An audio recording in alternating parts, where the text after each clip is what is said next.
বিসমিল্লাহির রহমানির রহিম। সম্মানিত সৌদি প্রবাসীরা এবং সৌদি ভিসা প্রত্যাশীরা সবাইকে জানাচ্ছি আসসালামু আলাইকুম ওয়া রাহমাতুল্লাহি ওয়া বারাকাতুহু। আমি তুফাইল আহমেদ সৌদি আরব থেকে আবারও সৌদি আরবে বসবাসরত সৌদি প্রবাসীদের এবং সৌদি আরবের ভিসা প্রত্যাশীদের নিয়ে একটি গুরুত্বপূর্ণ ভিডিওতে।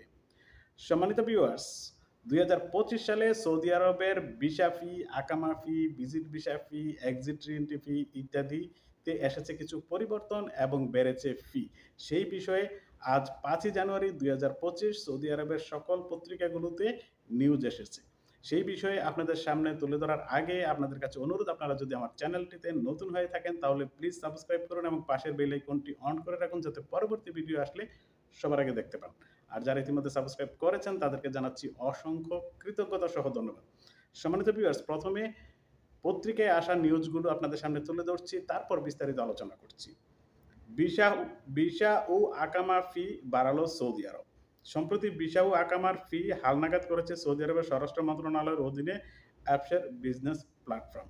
২০২৫ সাল থেকে দেশ ত্যাগ, পুনরায় প্রবেশ, এটাই এক্সিট রি-এন্ট্রি ভিসা, পুনরায় প্রবেশ ভিসা ফি নির্ধারণ করা হয়েছে ১০৩.৫ রিয়াল, যেটা আগে ১০০ রিয়াল ছিল প্রতি মাসে।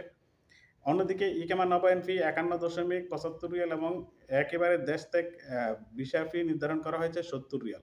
এখানে ভিসা নবায়ন অর্থাৎ তেজদিদ, আকামা তেজদিদ এবং ভিসা আ দেশ ত্যাগ, যেটাকে আমরা ফাইনাল এক্সিট বলি অথবা খুরুজ নেয়া বলি, সেটার ফি নির্ধারণ করা হয়েছে ৭০ রিয়াল। এটা কিন্তু আগে ছিল না।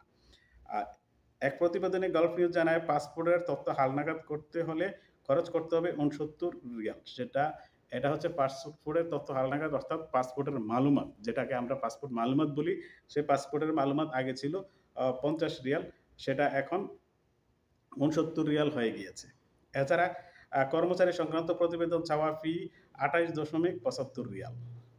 সেটা হচ্ছে স্ট্যাটাস দেখা, কর্মীদের স্ট্যাটাস দেখা। সামাজিক যোগাযোগ মাধ্যম এক্স এর পোস্টে জানানো হয়, শুধুমাত্র অতিরিক্ত সেবা গ্রহণের ক্ষেত্রে প্রযোজ্য এবং এটি নিয়োগকর্তাদের বার্ষিক প্যাকেজের অংশ নয়। একই সঙ্গে ভিজিট ভিসাধারীদের গায়েবের ঘটনায় রিপোর্ট দাখিলের জন্য অ্যাপসের প্ল্যাটফর্মে নতুন সেবা চালু করেছে। এটি সৌদি আরবে অভ্যন্তরীণ নিরাপত্তা ব্যবস্থাকে আরও শক্তিশালী করবে। এই সেবার জন্য ৫টি শর্ত রয়েছে। সেগুলো হলো, ভিজিট ভিসা অবশ্যই ব্যক্তিগত বা পারিবারিক হতে হবে। ভিসার মেয়াদ আ শেষ হওয়ার ৭ দিন পর রিপোর্ট দাখিল করা যাবে। ভিসার মেয়াদ শেষ হওয়ার ১৪ দিনের সময় পেরিয়ে গেলে রিপোর্ট দাখিল করা যাবে না। ভিসা স্ট্যাটাস অবশ্যই মেয়াদ উত্তীর্ণ হতে হবে। প্রতিটি দর্শনার্থীর জন্য কেবল একটি রিপোর্ট দাখিল করা যাবে এবং একবার রিপোর্ট জমা দিলে তা বাতিল করার সুযোগ থাকবে না। এই বিষয়টা হচ্ছে, যারা সৌদি আরবে ভিজিট ভিসায় আছেন, ভিজিট ভিসায় সৌদি কোনো নাগরিক তাদেরকে ইনভাইটেশন করা হয় এবং সেই ইনভাইটেশন করার পর যখন সে সৌদি আরবে আসলে সে পালিয়ে যায়। পালিয়ে যাওয়ার ৭ দিন পরে রিপোর্ট দাখিল করতে হবে এবং ১৪ দিনের ভিতর রিপোর্ট দাখিল করতে হবে। সেই বিষয়টা বিস্তারিত তুলে ধরা হয়েছে, কারণ সৌদি আরবে অনেক কে ইনভাইটেশন করে ভিজিট ভিসায় আসেন, এসে অনেকে পালিয়ে যান, সেই বিষয়টা।